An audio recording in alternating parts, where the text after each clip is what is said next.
Panahon na ng pagbabago, dahil sa ito ay kinakailangan tayo na magtulong-tulong na maunlarin ang mahal na buhay.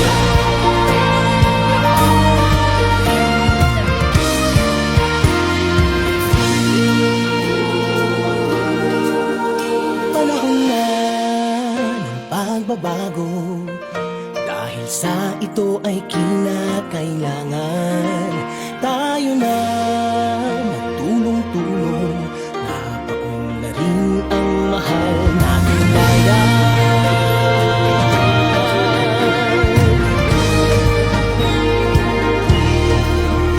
Panahon na magbabago at ayos ang mga dapat ayusin.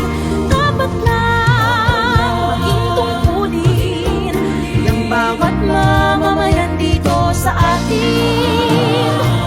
Ng pagbabago patungo sa pag-asenso, magsikap ng mabuti at nang guminhawa tayo.